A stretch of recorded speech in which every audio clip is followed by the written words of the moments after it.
ચાલો મિત્રો, ફરી પાછા તૈયાર થઈ જાઓ ફિઝિક્સ ભણવા માટે. ધોરણ 11 સાયન્સ ફિઝિક્સ ચેપ્ટર નંબર 3 સમતલમાં ગતિ. એમાં આપણે આગળ વધીએ. ગયા વિડીયો લેક્ચરની અંદર સમતલમાં થતી ગતિ માટે આપણે સ્થાનાંતર સદિશ, સરેરાશ વેગ, તત્કાલીન વેગ, સરેરાશ પ્રવેગ અને તત્કાલીન પ્રવેગ આ બધા કોન્સેપ્ટ જે છે એ સમજ્યા.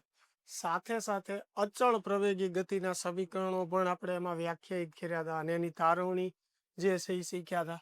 હવે આજનો આપણો મહત્વનો જે ટોપિક છે એ છે પ્રક્ષિપ્ત ગતિ. ખૂબ મહત્વનો કોન્સેપ્ટ છે. અને જો તમે સ્કૂલ લેવલની પરીક્ષાને ધ્યાનમાં લેતા હોવ તો મોટા ભાગે સ્કૂલ લેવલની પરીક્ષાઓમાં પણ આમાંથી એક પ્રશ્ન ફરજિયાત જે છે એ હોય છે. બરોબર, 4 થી 5 અલગ અલગ આમાં પ્રશ્નો જે છે એ બને છે. એટલે ખૂબ આઈએમપી પ્રશ્ન છે. આખી ગતિ જે છે આની અંદર જે સૂત્રની તારવણી આપણે કરીએ એ કરી જ નાખવાની છે. ટેસ્ટ લેવલે કે સ્કૂલની એક્ઝામ લેવલે મેં કીધું એમ મોટા ભાગે આમાંથી એક પ્રશ્ન તો તમને જોવા મળશે જ તે. ચાલો, પ્રક્ષિપ્ત ગતિ જે છે એ કોને કહેવાય? તો કે જ્યારે કોઈ પદાર્થને હવામાં ફેંકવામાં આવે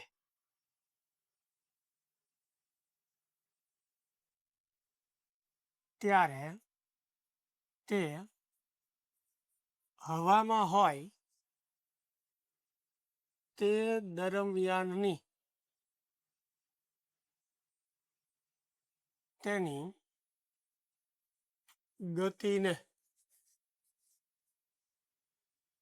પ્રક્ષિપ્ત ગતિ કહેવાય.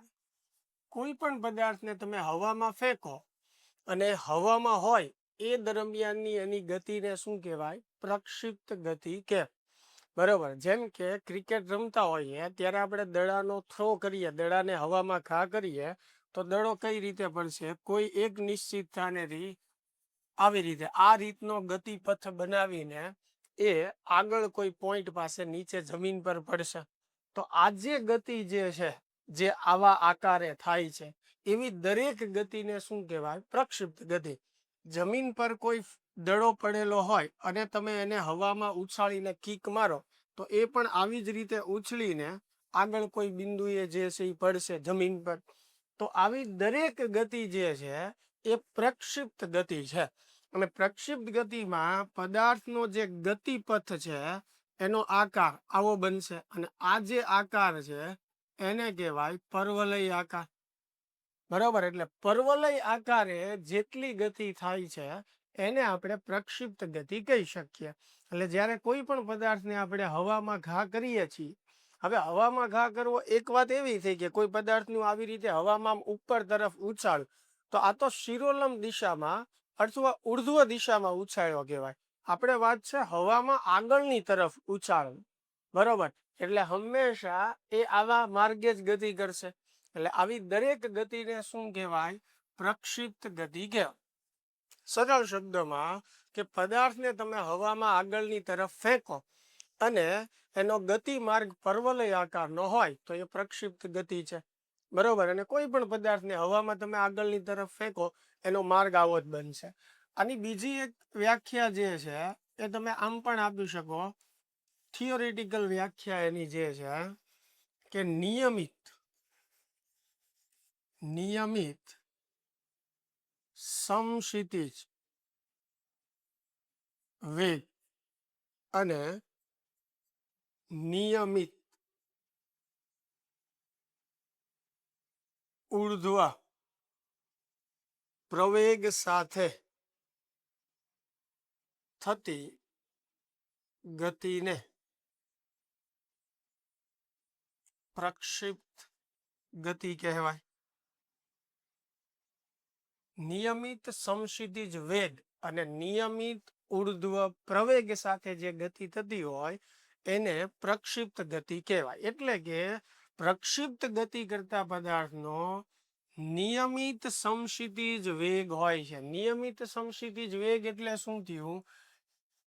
એક્સ દિશાનો વેગ જે છે એ અચળ હોય છે. નિયમિત સમક્ષિતિજ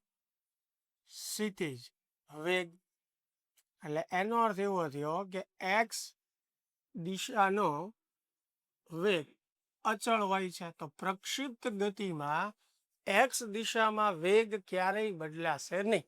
હવે એ કેમ આવ્યું એ હમણાં આપણે જોશું આકૃતિ ઉપરથી. કારણ કે કોઈ પદાર્થને જ્યારે આપણે પ્રક્ષિપ્ત કરીએ એટલે એને વેગના બે ઘટકો હોય. એક સમક્ષિતિજ એટલે કે એક્સ દિશામાં, એક શિરોલંબ એટલે કે વાય દિશામાં. આગળ આપણે એની ચર્ચા કરશું, પણ પહેલા વ્યાખ્યામાં જે શબ્દો લખ્યા છે એ તમને સમજાવી દઉં. તો નિયમિત સમક્ષિતિજ વેગ એટલે એક્સ દિશાનો વેગ અચળ થાય. હવે એક્સ દિશામાં વેગ અચળ હોય તો એક્સ દિશાનો પ્રવેગ શું થાય? બરોબર, તો એ શૂન્ય થશે. વેગ જ્યારે અચળ હોય તો પ્રવેગ શું થાય? શૂન્ય. તો પ્રક્ષિપ્ત ગતિ કરતા પદાર્થનો એક્સ દિશાનો પ્રવેગ એ એક્સ બરાબર 0 હોય છે. એટલે એક્સ દિશામાં એનો પ્રવેગ જે છે એ શૂન્ય હોય છે. હવે પછી બીજો શબ્દ લખ્યો છે નિયમિત ઉર્ધ્વ પ્રવેગ. ઉર્ધ્વ એટલે શિરોલંબ એટલે કે વાય દિશાનો. તો વાય દિશાનો પ્રવેગ અચળ હોય, વેગ નહીં. શું લખ્યું છે? પ્રવેગ. બરોબર, એટલે પ્રક્ષિપ્ત ગતિ કરતા પદાર્થનો પ્રક્ષિપ્ત ગતિ કરતા પદાર્થનો વાય દિશાનો પ્રવેગ એ વાય બરાબર -g જેટલો હોય છે. વાય દિશામાં એનો પ્રવેગ જે છે કેટલો રહેશે? -g જેટલો રહેશે. ક્લિયર થાય છે? એટલે આ વ્યાખ્યામાં જે શબ્દો આવ્યા છે એ મેં તમને સમજાવ્યો. ચાલો હવે આને આપણે સમજવાનો પ્રયત્ન કરીએ કે ધારો કે આ બિંદુએથી આપણે કોઈ પદાર્થને હવામાં ઉછાળ્યો તો આવી રીતે આ ગતિ માર્ગે ગતિ કરીને આગળ કોઈ બિંદુ પાસે જમીન પર નીચે પડશે. તો ગતિને વ્યવસ્થિત સમજવા માટે આપણે આ જે સમક્ષિતિજ જે રેખા છે એને આપણે એક્સ અક્ષ કહી દઈએ, અને આ જે શિરોલંબ રેખા છે જે બિંદુએથી આપણે પદાર્થને ફેંકીએ છીએ ત્યાં એક સમક્ષિતિજ અને એક શિરોલંબ રેખા ધારીએ જેને આપણે એક્સ અને વાય અક્ષ કહી દઈએ. બરોબર છે. તો અહીંયા શરૂઆતમાં તમે જુઓ તો પદાર્થને જ્યારે આપણે હવામાં ઉછાળીએ એટલે એનો વેગ આ દિશામાં હશે. તો અહીંયા વેગ જે છે એનો એક્સ અક્ષ સાથે કંઈક ખૂણો બનશે.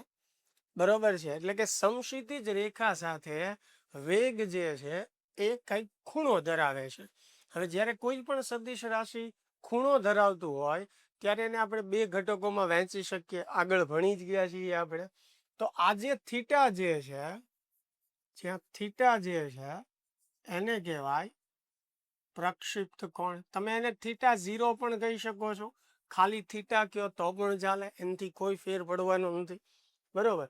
હવે શરૂઆતમાં અહીંયા પદાર્થને આપણે ફેંક્યો તો આ એનો પ્રારંભિક વેગ છે જેને આપણે v0 કહીએ. એટલે v0 જે છે એ શું દર્શાવે છે? પ્રારંભિક વેગ. હવે આ વેગ જે છે એ બે ઘટકોમાં વહેંચાઈ જાય છે. બરોબર, એટલે એક જે છે એક્સ દિશાનો ઘટક જે થશે v0 cos થીટા. ઘટકો પાડતા આપણને આવડે જ છે. એક્સ યામમાં શું આવે? cos થીટા આવે, સદિશનું માન ગુણ્યા cos થીટા. વાય યામમાં શું આવે? સદિશનું માન એને ગુણ્યા sin થીટા, એટલે v0 sin થીટા.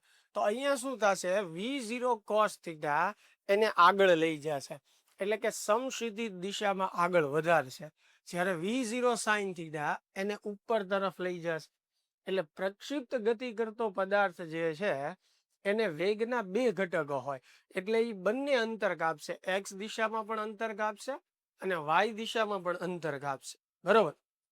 હવે પદાર્થ આગળ જશે એમ વેગ બદલાશે. બરોબર, કારણ કે ઉપર તરફ જ્યારે પદાર્થ જતો હોય ત્યારે ગુરુત્વાકર્ષણ નીચે તરફ લાગતું હોય એટલે એના લીધે વેગ જે છે એ ઘટે. પણ આપણે વ્યાખ્યામાં કીધું કે એક્સ દિશાનો વેગ કેવો હોય? અચળ. તો કોઈ પણ બિંદુ પાસે એક્સ દિશાનો વેગ જે છે એ બદલાવાનો નથી. મારે આ બિંદુ પાસે વેગ વ્યાખ્યાયિત કરવો હોય તો ત્યાં સ્પર્શક દોરવો પડે. એટલે આ મને કોઈ ટી સમયનો વેગ આપે. અહીંયા આ વેગ જે છે એ બે ઘટકમાં વહેંચાઈ જશે. એક આ એક્સ ઘટક થશે, ઉપરની તરફ જે છે એ વાય ઘટક થશે. પણ અહીં એક્સ ઘટક જે છે એ અચળ છે. આપણે વ્યાખ્યામાં જ કીધું નિયમિત સમક્ષિતિજ વેગ, એટલે એક્સ દિશામાં વેગ હંમેશા એક સરખો હશે. કેટલો હશે? તો કે એક્સ દિશાનો વેગ પ્રારંભમાં વેગ કેટલો હતો? v0 cos થીટા હતો એક્સ દિશામાં. તો કોઈ પણ સમયે એક્સ દિશાનો વેગ v0 cos થીટા જ રહેશે, એ બદલાવાનો નથી. બરાબર, કોઈ પણ સમયે કોઈ પણ બિંદુ પાસે એક્સ દિશાનો વેગ v0 cos થીટા જશે. હવે જેમ જેમ પદાર્થ ઉપર તરફ જશે એમ વાય દિશાનો જે વેગ છે એ ઘટતો જશે. બરાબર, જેમ કોઈ પદાર્થને તમે ઉર્ધ્વ દિશામાં ફેંકો તો જેમ જેમ ઉપર જશે એમ વેગ ઘટે. એક ચોક્કસ પોઈન્ટ કે જ્યાં એનો વેગ જે છે એ શૂન્ય થઈ જાય એને આપણે કહીએ મહત્તમ ઊંચાઈ કહીએ. ચેપ્ટર 2 માં પણ આપણે શીખ્યા હતા. એટલે આપણે એવું બોલતા કે મહત્તમ ઊંચાઈએ પદાર્થનો વેગ શૂન્ય હોય. કારણ કે જેમ પદાર્થ ઉપર જશે એમ વેગ ઘટતો જશે ઘટતો જશે. જે પોઈન્ટે પદાર્થનો વેગ શૂન્ય થાય એને પ્રાપ્ત કરેલી વધુમાં વધુ ઊંચાઈ કહેવાય, જેને આપણે મહત્તમ ઊંચાઈ બોલીએ છીએ. ત્યાંથી પછી પદાર્થને ગુરુત્વાકર્ષણ નીચે ખેંચી લેશે. તો એના જ જેવું અહીંયા છે કે વાય દિશામાં પદાર્થ ઉપર જતો જશે અને એક્સ દિશામાં વેગ છે એટલે આગળ જતો જશે. પણ જેમ વાય દિશામાં પદાર્થ ઉપર જશે એમ વેગ ઘટશે. કોઈ એક ચોક્કસ પોઈન્ટ એવો મળશે કે જ્યાં વાય દિશાનો વેગ જે છે એ 0 થઈ જશે. વાય દિશાનો વેગ 0, એટલે એનો અર્થ એવો થયો કે આ પ્રક્ષિપ્ત પદાર્થે પ્રાપ્ત કરેલી મહત્તમ ઊંચાઈથી, જેને આપણે કેપિટલ એચ કહી શકીએ. બરોબર, હવે આનાથી વધારે ઉપર જશે નહીં. તો મહત્તમ ઊંચાઈએ વેગનો વાય ઘટક શૂન્ય હોય. હવે શું થશે? ધારો કે પદાર્થને અહીંયાથી ફેંક્યો, આવી રીતે અહીંયા પહોંચ્યો મહત્તમ ઊંચાઈ, તો હવે વેગનો વાય ઘટક શૂન્ય થઈ ગયો. તો ગુરુત્વાકર્ષણ એને શું કરે? નીચે તરફ ખેંચે. તો શું પદાર્થ આમ પડી જશે? એટલે કે અહીંયાથી ફેંક્યો આવી રીતે જશે, ત્યાંથી સીધો આમ પડશે? ના, એવી રીતે નહીં પડે. શું કામ? તો કે મહત્તમ ઊંચાઈએ વેગનો વાય ઘટક 0 છે, એક્સ 0 નથી. એક્સ તો કોન્સ્ટન્ટ છે અને જ્યાં સુધી પદાર્થ જમીન પર પડીને સ્થિર નહીં થઈ જાય ત્યાં સુધી એટલો જ લાગશે એક્સ ઘટક. બરોબર, તો અહીંયા વાય ઘટક 0 થઈ ગયો એટલે અહીંયાથી ઉપર નહીં જાય પદાર્થ હવે. એટલે કે અહીંયાથી હવે ઉપર જવાનો નથી. પણ ગુરુત્વાકર્ષણ એને નીચે ખેંચશે, પણ એક્સ ઘટક એને આગળ વધારશે. એટલે એક્સ ઘટકનું કામ છે એને આગળ વધારવાનું, ગુરુત્વાકર્ષણ એને નીચે ખેંચશે. એટલે હવે મહત્તમ ઊંચાઈએ આવી વાત થઈ કે ગુરુત્વાકર્ષણ નીચે ખેંચે છે જ્યારે એક્સ ઘટક એને આગળની તરફ ખેંચે છે. એટલે પદાર્થ બેયની પરિણામી દિશામાં આમ નીચે આવશે. બરોબર, એટલે મહત્તમ ઊંચાઈથી પદાર્થ સીધો નીચે પડી જવાનો નથી, કારણ કે એક્સ ઘટક એને આગળ તરફ ધકેલશે, જ્યારે વાય ઘટક એટલે કે જે ગુરુત્વાકર્ષણ જે છે એ એને નીચે તરફ લાવશે. એટલે એના લીધે મહત્તમ ઊંચાઈ પછી પણ પદાર્થ જે છે આ માર્ગે નીચે તરફ આવશે. ખ્યાલ આવે છે? હા, પણ અહીંયા જે છે હવે થોડી વાત બદલાઈ જશે કે ભાઈ મારે અહીંયા વેગ જોતો છે તો આ સ્પર્શક દોરું. તો હવે એક્સ ઘટક પહેલા જે દિશામાં હતો એ જ દિશામાં છે, પણ હવે વાય ઘટક જે છે એ નીચેની તરફ આવી જશે. ખ્યાલ આવે છે? હવે વાય ઘટક જે છે ક્યાં આવી જશે? નીચેની તરફ આવી જશે. ક્લિયર થાય છે આ વાત? એટલે મહત્તમ ઊંચાઈ સુધી વેગનો વાય ઘટક ઉપર તરફ હોય છે. મહત્તમ ઊંચાઈ પછીની ગતિમાં વેગનો વાય ઘટક જે છે એ નીચે તરફ હોય છે. બરોબર, પ્રારંભમાં જ્યારે આપણે પદાર્થને ફેંકીએ ત્યારે પ્રારંભિક ઘટકો એક્સ દિશાનો ઘટક v0 cos થીટા હોય છે, જે કોઈ પણ સમયે એટલો જ રહેવાનો છે. અને વેગનો વાય ઘટક જે છે v0 sin થીટા હોય છે. અને જેમ જેમ સમય જાય એમ વાય ઘટક જે છે વેગ, વાય દિશાનો જે વેગ છે એ ઘટતો જશે. મહત્તમ ઊંચાઈએ વેગનો વાય ઘટક શૂન્ય બને. ત્યારબાદ ગુરુત્વાકર્ષણની અસર હેઠળ પદાર્થ નીચે તરફ ગતિ કરે પણ સીધો નીચે પડશે નહીં, કારણ કે એક્સ ઘટક એને આગળ ધકેલવાનું શરૂ રાખશે. એટલે એવા જ માર્ગે પાછો પદાર્થ જે છે એ જમીન પર પડશે. એટલે આખો જે એનો ગતિ માર્ગ જે છે એ પરવલય આકારનો થશે. ખ્યાલ આવે છે? ચાલો હવે એ વાત આપણે કરીએ કે ભાઈ ટી સમય બાદ પ્રક્ષિપ્ત પદાર્થનો વેગ. આપણે વેગ મેળવવો છે, બરોબર, કે ભાઈ શરૂઆતમાં તો મને ખબર છે કે ભાઈ પ્રારંભમાં એક્સ દિશાનો વેગ v0 cos થીટા, વાય દિશાનો વેગ v0 sin થીટા. પણ અમુક સમય પછી, ચોક્કસ સમય પછી, 5 સેકન્ડ પછી, 10 સેકન્ડ પછી તો એક્સ દિશાનો વેગ તો ક્યારેય બદલાવાનો નથી. એ આપણે જોયું, એ સાબિત પણ કરશું.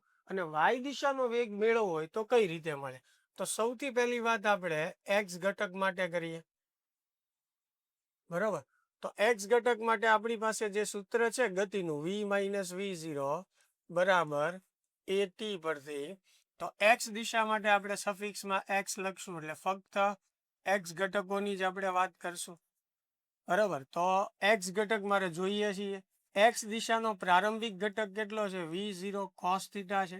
એક્સ દિશાનો પ્રવેગ 0 થાય ઇન્ટુ ટી. તો અહીંયા જે છે આ જવાબ 0 થઈ જશે, આ માઇનસ ને ઓલી બાજુ મોકલો તો એ પ્લસ થઈ જશે. એટલે તો એક્સ દિશાનો વેગ જુઓ, v0 cos થીટા આવ્યું, સમય ઉપર આધારિત જ નથી, એમાં સમય આવતો જ નથી, બરોબર. અને જે મેં તમને અગાઉ પણ અહીંયા વાત કરી હતી કે એ v0 cos થીટા જ આવશે.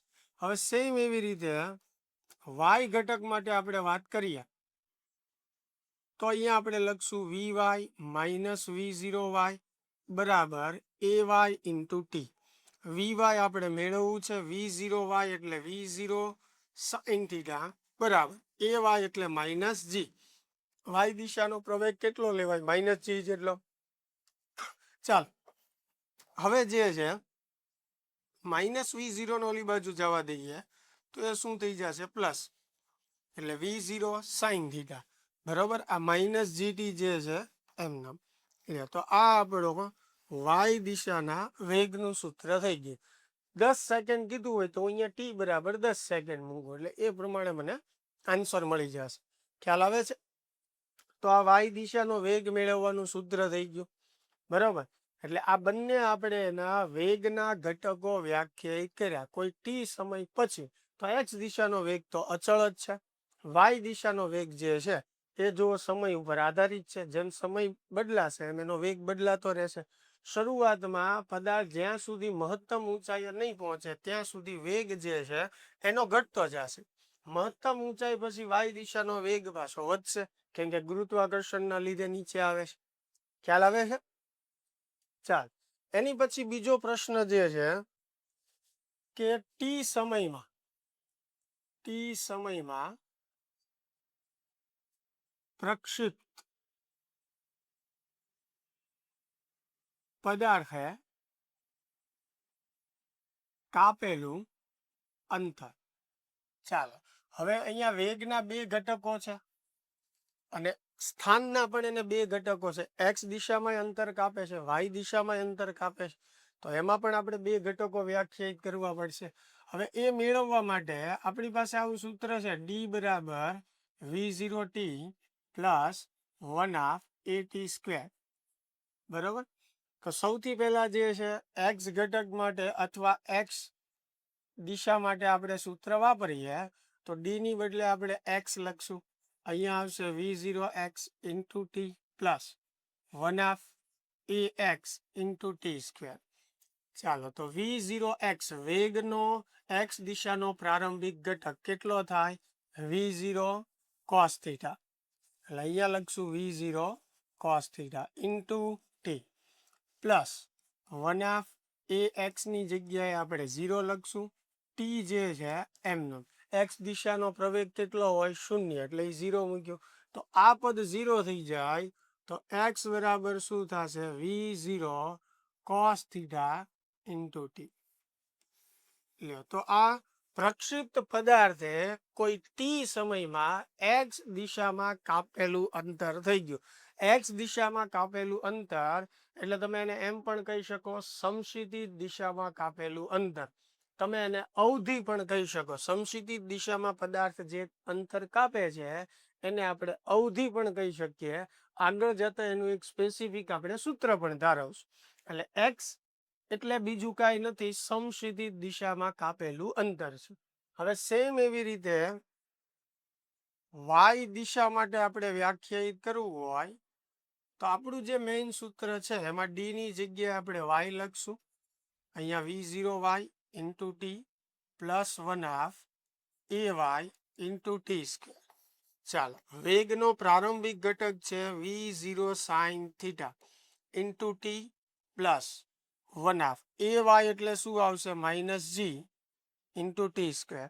બરોબર. ચાલો ગોઠવીને આપણે લખી નાખીએ તો y બરાબર થશે v0 sine theta into T minus અહીંયા પ્લસ માઇનસ શું થઈ જશે માઇનસ એટલે માઇનસ 1/2 gt સ્ક્વેર. લ્યો, આ ટી સમયમાં પ્રક્ષિપ્ત પદાર્થે વાય દિશામાં એટલે કે પ્રાપ્ત કરેલી ઊંચાઈનું સૂત્ર થઈ ગયું કે ભાઈ ટી સમય બાદ કેટલી ઊંચાઈ પ્રાપ્ત કરશે એ આપણે આ સમીકરણથી મેળવી શકીએ. ક્લિયર થાય છે? ચાલો, હવે આની પછી તમારો મોસ્ટ આઈએમપી પ્રશ્ન જે સ્કૂલની એક્ઝામ લેવલે મોટા ભાગે તમને જોવા મળે પરીક્ષામાં કે પ્રક્ષિપ્ત ગતિ કરતા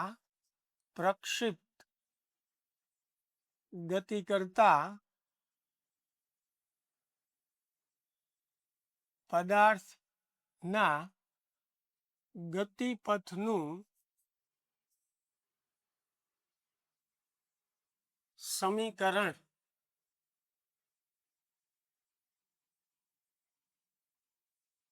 મેળવો. અથવા આ પ્રશ્ન એવી રીતે પૂછે તમને કે સાબિત કરો કે પ્રક્ષિપ્ત ગતિ કરતા પદાર્થનો ગતિપથ પર્વલય આકારનો હોય છે. ખૂબ ઇઝી હોય છે, પણ તેમ છતાં પણ વિદ્યાર્થી મિત્રો ટેસ્ટમાં કે પરીક્ષામાં તારવવામાં બહુ ભૂલ કરતા હોય છે. ધ્યાનથી તમે સમજી લ્યો. સૌથી પહેલા આપણે લખવાનું છે એક્સ વાળું સૂત્ર કે ભાઈ પ્રક્ષિપ્ત પદાર્થે એક્સ દિશામાં ટી સમયમાં કાપેલું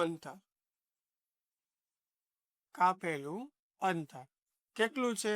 એક્સ બરાબર v0 cos theta into T આટલું છે. આમાંથી ટી ને સૂત્રનો કરતા બનાવો તો ટી બરાબર તમને મળે એક્સ ના છેદમાં v0 cos થીટા. આને આપણે કહી દઈએ સમીકરણ 1. પહેલા એક્સ દિશાનું સમીકરણ લખવાનું, એમાંથી તમારે ટી ને સૂત્રનો કરતા બનાવવાનો છે. ત્યારબાદ હવે આપણે વાય દિશાનું સમીકરણ લખશું. બરોબર, એટલે કે વાય દિશામાં કાપેલા અંતરનું સમીકરણ, અને એમાં ટી જે છે ત્યાં આપણે આ કિંમત મૂકવાની છે. ખ્યાલ આવે છે? તો હવે આપણે લખીએ કે ટી સમયમાં પ્રક્ષિપ્ત પદાર્થે વાય દિશામાં કાપેલું અંતર. ચાલો, તો વાય બરાબર સૂત્ર શું હતું? v0 sine theta into T minus 1/2 gt square. Ready? હવે ટી ની જગ્યાએ કિંમત મૂકી દેવાની છે. ટી એટલે શું હતું? એક્સ ના છેદમાં v0 cos થીટા. તો અહીંયા ટી ની જગ્યાએ મૂકી દીધું. અહીંયા માઇનસ સી ના છેદમાં 2 એમનમ. હવે અહીંયા ટી નો વર્ગ, ટી એટલે આ કિંમત છે એનો વર્ગ લખો તો એક્સ નો વર્ગ થશે, v0 નો વર્ગ થશે અને cos નો વર્ગ થશે. ખ્યાલ આવે છે? અહીંયા જી ના છેદમાં 2 એમનમ આપણે લખ્યું, ટી ની જગ્યાએ એક્સ ના છેદમાં v0 cos થીટા વર્ગ છે એટલે વર્ગ કરીને મૂકશું. તો અહીંયા જુઓ v0 કેન્સલ થશે તો y બરાબર સાઇન ના છેદમાં cos એટલે tan થીટા ઇન્ટુ આ x વધ્યું માઇનસ, હવે અહીંયા જો એક્સ નો વર્ગ ઘડીક આપણે દૂર રાખીએ તો આ થયું જી ના છેદમાં 2v0 square cos square theta, બરાબર, ઇન્ટુ શું આવ્યું એક્સ સ્ક્વેર. લ્યો આ જે સમીકરણ છે એને પ્રક્ષિપ્ત પદાર્થના ગતિપથનું સમીકરણ કહેવાય. આ સમીકરણને પ્રક્ષિપ્ત પદાર્થના ગતિપથનું સમીકરણ કહેવાય. એટલે જો પ્રશ્ન આપણને એવો પૂછ્યો હોય કે ગતિપથનું સમીકરણ તારો, તો અહીંયા આપણી થિયરી પૂરી થઈ જાય. આની નીચે આપણે લખી નાખીએ કે ભાઈ આ ગતિપથનું સમીકરણ છે, જે અગાઉ હું વાક્ય બોલ્યો. પણ હવે પ્રશ્ન એવો કીધો હોય કે સાબિત કરો કે પ્રક્ષિપ્ત ગતિ કરતા પદાર્થનો ગતિપથ પર્વલય આકારનો હોય છે, તો થોડીક તમારી મહેનત વધે. એની માટે તમારે લખવું પડે કે ભાઈ આ સમીકરણ y બરાબર ax પ્લસ bx સ્ક્વેર પ્રકારનું છે, જે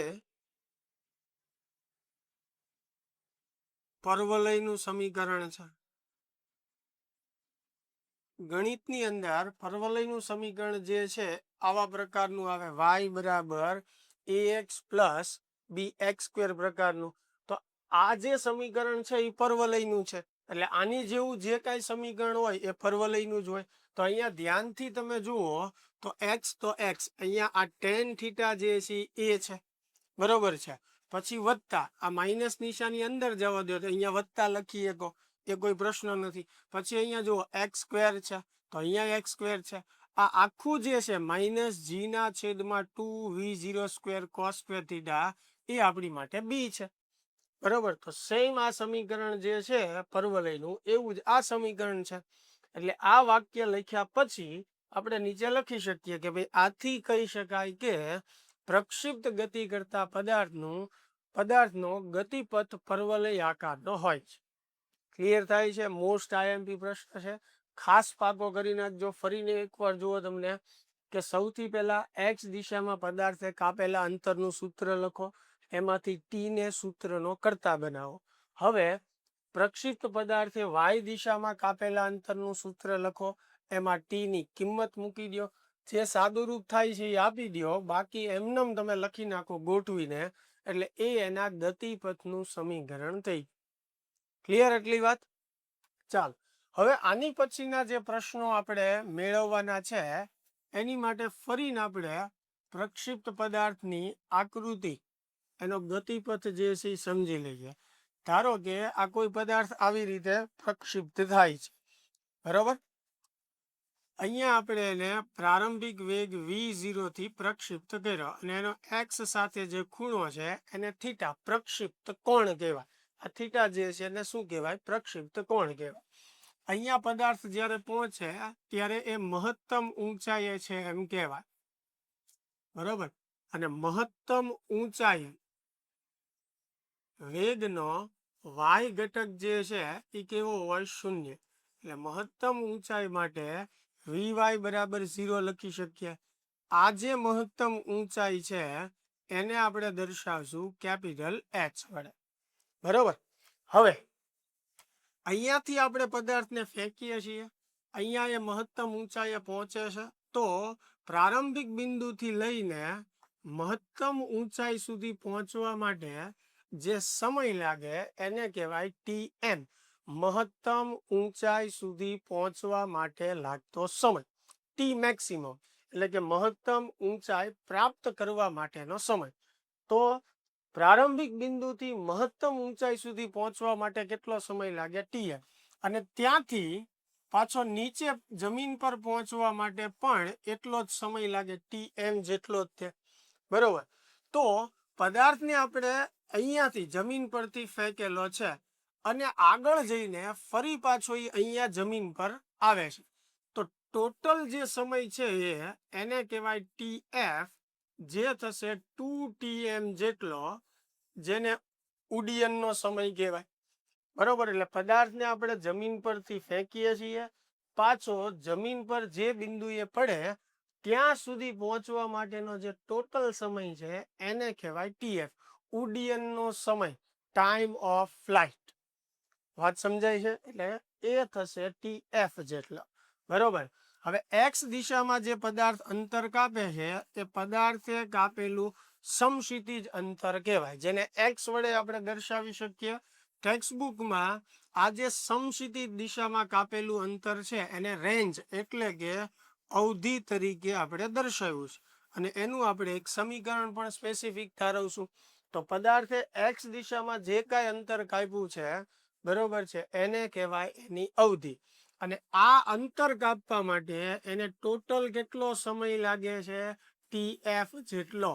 એક્સ દિશામાં જે પદાર્થ અંતર કાપે, અહીંયાથી તમે ઘા કર્યો, અહીંયા જમીન પર પડ્યો, તો એક્સ દિશામાં આટલું અંતર કાપ્યું, એ એની અવધિ થઈ, બરોબર છે. અને એની માટે જે સમય ટોટલ લાગ્યો એને કહેવાય ઉડ્ડયનનો સમ, બરોબર. વાય દિશામાં પદાર્થે જે વધારેમાં વધારે અંતર કાપ્યું એને કહેવાય મહત્તમ ઊંચાઈ, અને મહત્તમ ઊંચાઈ પ્રાપ્ત કરવા માટે જે સમય લાગે એને કહેવાય TF. આ બધી ફિનોમિના સમજાઈ ગઈ? પાક્કું? ચાલો હવે આપણે એની તારવણી દરેકની સ્ટેપ બાય સ્ટેપ જે છે એ જોઈએ. તો સૌથી પહેલું જે છે, પ્રક્ષિપ્ત પદાર્થને મહત્તમ ઊંચાઈ પ્રાપ્ત કરવા માટે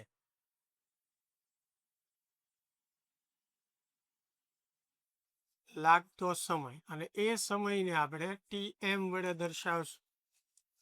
ચાલે, તો આ સમયની તારવણી માટે પહેલા આપણે વાય દિશામાં વેગનું સૂત્ર લખશું. પ્રક્ષિપ્ત પદાર્થનો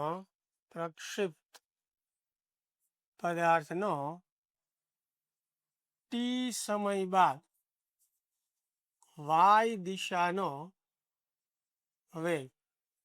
ચાલો, ટી સમયે વાય દિશાનો વેગ શું હોય? VY બરાબર V0 sine theta minus GT જેટલો હોય, બરાબર. હમણાં આપણે આ સમીકરણ જે છે એ મેળવું, વાય દિશામાં વેગ જે છે એટલો હશે, બરાબર. હવે આપણે વાત કરીએ છીએ મહત્તમ ઊંચાઈએ પહોંચવાની.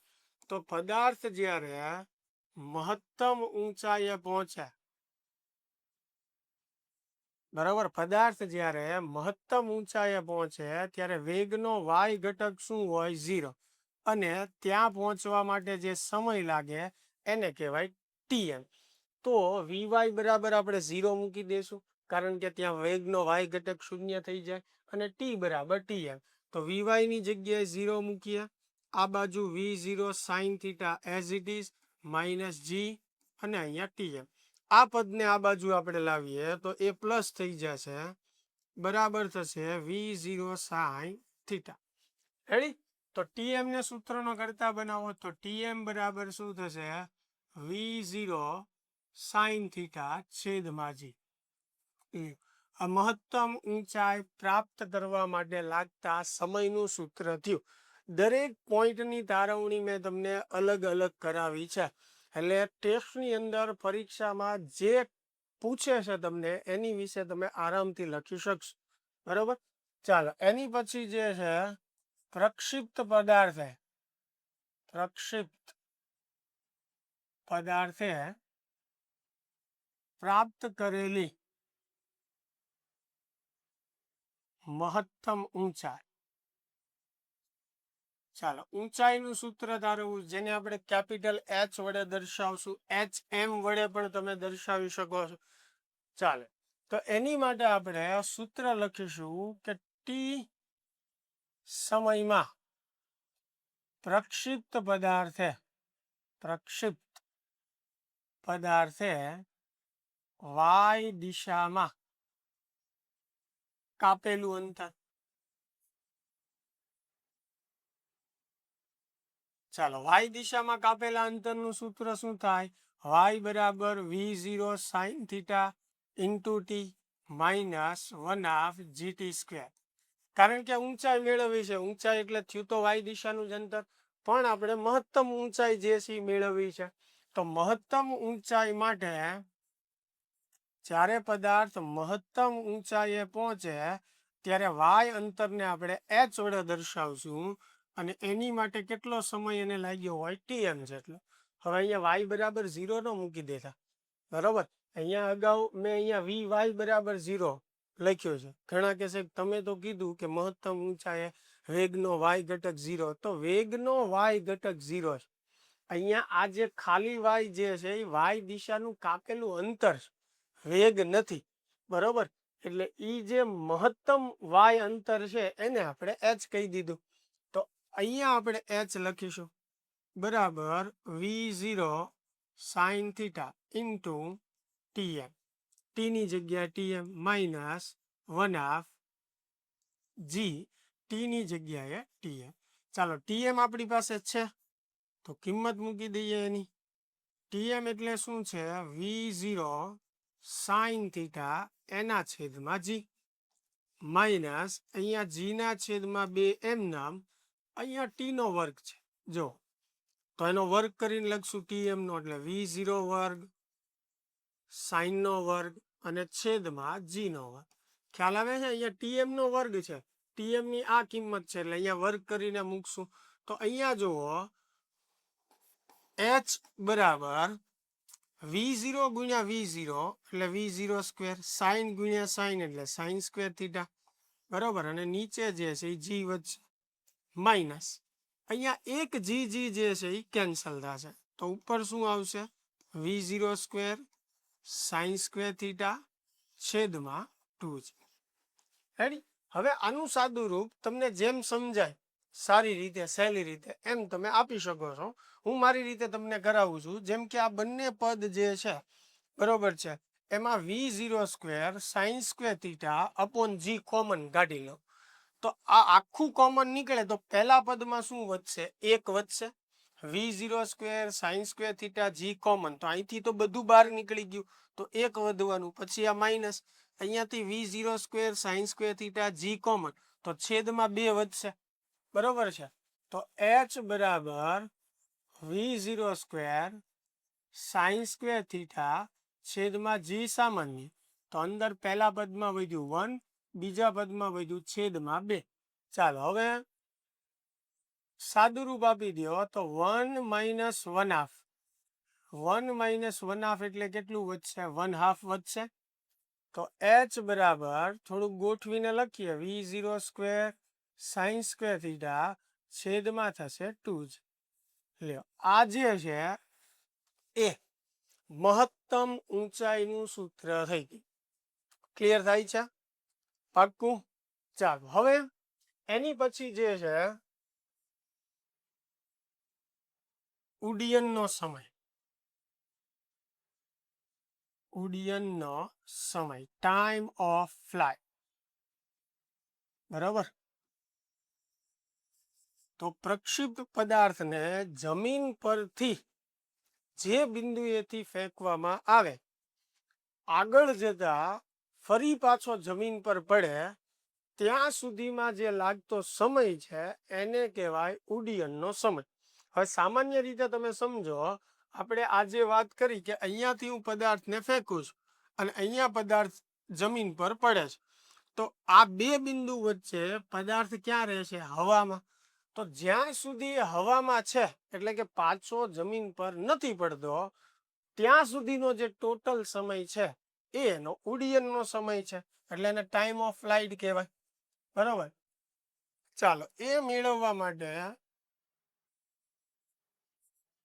આપણે આ ઉપયોગ કરીએ વાય દિશાના અંતરનો, કે ટી સમયમાં પ્રક્ષિપ્ત પદાર્થે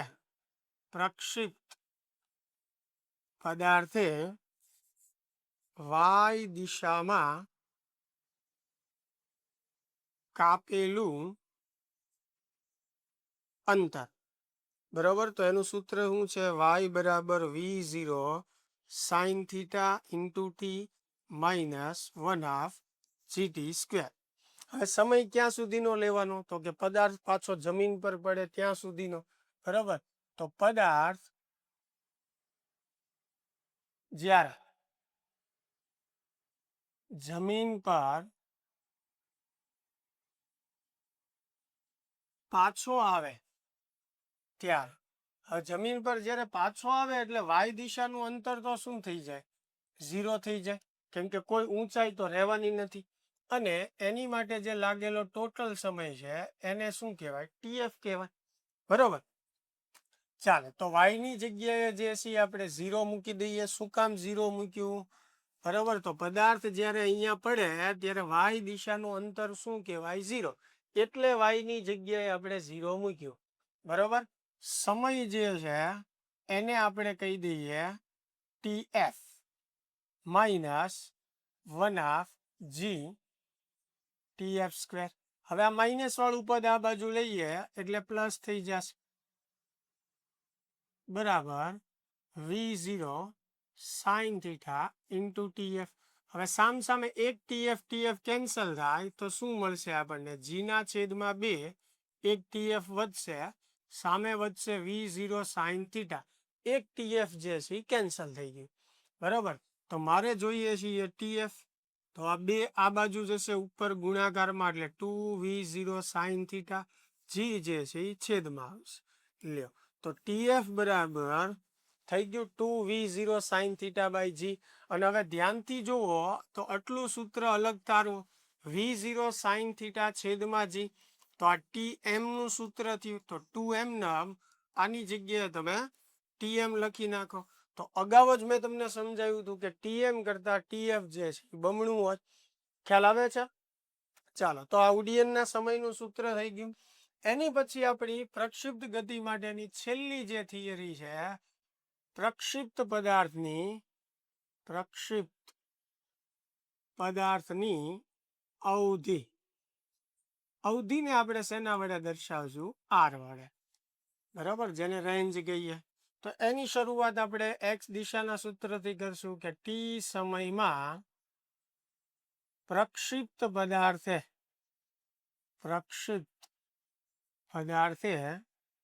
x દિશામાં કાપેલું અંતર. તો x દિશામાં કેટલું અંતર કાપે? V0 cos theta into t જેટલું. હવે x દિશાના ટોટલ અંતરને જ આપણે અવધિ કીધું છે, એટલે એને r વડે દર્શાવવું. અને એ અંતર કાપવા માટે જે સમય લાગે એને આપણે TF કહીએ છીએ. તો t ની જગ્યાએ TF લખું. ચાલો, V0 cos થીટા એમનામ, TF ની જગ્યાએ 2V0 sin થીટા એના છેદમાં g. થોડુંક આને ગોઠવીને લખું તો આવું લખી શકું, V0 ના છેદમાં g. બરાબર, સોરી, V0 સ્ક્વેર, V0 ગુણ્યા V0 સ્ક્વેર, પછી અહીંયા 2 sin theta into cos theta. Ready? લ્યો, આ સ્વરૂપે સૂત્ર યાદ રહે તો આમ પણ યાદ રાખી શકો. પણ હજી આને સરળ કરવું હોય તો ગણિતમાં એક સૂત્ર છે કે 2 sin theta into cos theta, એને લખી શકાય sin 2 થીટા. બરોબર, તો આ જે સમીકરણ છે આપણું 2 sin theta into cos theta, એની જગ્યાએ આપણે લખી શકીએ sin 2 થીટા. તો અવધિ જે છે એનું સમીકરણ બનશે V0 સ્ક્વેર sin 2 થીટા છેદમાં g. આ જે છે એ આપણું પ્રક્ષિપ્ત ગતિ કરતા પદાર્થનું અવધિનું સમીકરણ થઈ ગયું. ક્લિયર? હવે આની અંદર આપણને એક નાની એવી વાત કે મહત્તમ અવધિ પૂછે. મહત્તમ અવધિ, જેને આપણે R મેક્સિમમ વડે દર્શાવી શકીએ. હવે જો કોઈ પણ સમીકરણમાં જ્યારે કોઈ રાશિની તમને મેક્સિમમ વેલ્યુ પૂછી હોય તો એ રાશિ કોના પર આધારિત છે એ આપણને સમીકરણ ઉપરથી અંદાજ આવે. જેમ કે TM નું સમીકરણ છે એ V0 sin થીટા છેદમાં g છે. તો હું એમ કહું કે આ સમય સૌથી વધારે ક્યારે થશે? બરોબર, એટલે કે આ સમયની કિંમત મેક્સિમમ ક્યારે થાય? તો કે જો એના સમીકરણમાં પ્રારંભિક વેગ આવે છે અને પ્રારંભિક વેગના સમપ્રમાણમાં છે, એટલે જેમ વેગ વધારે એમ સમય વધશે. પછી અહીંયા થીટા છે, એટલે જુઓ આ જે છે TM એ સાઇન થીટાની કિંમત ઉપર આધાર રાખે છે. હવે સાઇનની મેક્સિમમ કિંમત કેટલી? વધુમાં વધુ કેટલી કિંમત થઈ શકે સાઇનની? તો કે 1 થઈ શકે. હવે સાઇનની કિંમત 1 ક્યારે થાય? તો કે થીટા 90 હોય તો થાય. એટલે એનો અર્થ એવો થયો કે જો આ બે કિંમત જે છે એ અચળ હોય તો થીટા બદલીને આપણે આ કિંમત બદલી શકીએ. પણ એમાંય તે કે ભાઈ ક્યારે મેક્સિમમ મળે તો કે થીટા 90 હોય તો. શું કામ? તો કે સૂત્રમાં સાઈન થીટા આવે છે, સાઈનની કિંમત મહત્તમ 1 થાય ક્યારે? થીટા 90 હોય તો. એટલે થીટા બરાબર 90 માટે સેમ એવી રીતે મારે આ સમીકરણ માટે વિચારવું પડે કે ભાઈ આ આર નું સૂત્ર છે તો આર જે છે એ પ્રારંભિક વેગના વર્ગના સમપ્રમાણમાં છે અને જી ના વ્યસ્ત સંબંધમાં. પણ આપણે એવું સમજી લઈએ કે આ બે જે છે એ આપણે બદલવાની વાત કરતા નથી. તો વાત અહીંયા આવી સાઈન 2 થીટા. હવે અહીંયા ધ્યાન રાખજો, સાઈન થીટા નથી, સાઈન 2 થીટા છે. શું છે? સાઈન 2 થીટા છે. તો સાઈનની મેક્સિમમ કિંમત કેટલી થાય? 1 થાય. એની માટે આ આખો ખૂણો જે છે 2 થીટા એ કેટલો થવો પડે? 90 થવો પડે. હવે 2 થીટા બરાબર 90 તો થીટા કેટલું આવે? 45 આવે. ખ્યાલ આવે છે? એટલે મહત્તમ અવધિ માટે થીટા બરાબર 45 થાય. એટલે થીટા બરાબર 45 માટે અવધિ મહત્તમ મળે. બરોબર. તો આર મેક્સિમમ બરાબર. હવે અહીંયા સાઈન 2 થીટા એટલે આ સાઈન 90 થઈ ગયું, થીટા 45 મૂકશું, 45 ગુણ્યા 2 90, સાઈન 90 1. તો એને 1 આપણે લખી નાખ્યું તો બાકીનું જે વધ્યું v0 સ્ક્વેર છેદમાં જી એ આપણી મહત્તમ અવધિનું સૂત્ર થઈ ગયું. ખ્યાલ આવે છે મિત્રો? તો પ્રક્ષિપ્ત ગતિની અંદર જેટલા સમીકરણો આવે છે એની વ્યવસ્થિત મેં તમને તારવણી જે છે એ કરાવીશ. છતાં કોઈ જગ્યાએ તમે અટક્યા હો તો ખાસ મને કોમેન્ટમાં જણાવજો, તો નેક્સ્ટ લેક્ચરમાં જે છે હું કવર કરી શકું. આજના લેક્ચરની અંદર જે છે એ આપણે તારવણી પૂરતું મર્યાદિત રાખીએ છીએ એટલે વ્યવસ્થિત તમે દરેક સમીકરણની તારવણી જે છે એ સમજી શકો. બરોબર. અને જો કોઈ તકલીફ લાગે તો તમે મને કોમેન્ટમાં જણાવો તો એ નેક્સ્ટ લેક્ચરમાં જે છે હું કવર કરી શકું. ત્યારબાદ અમુક કોન્સેપ્ચ્યુઅલ પણ આપણે વાત કરીશું પણ એ નેક્સ્ટ વિડીયોની અંદર. ચાલો તો મળીએ નેક્સ્ટ વિડીયોમાં.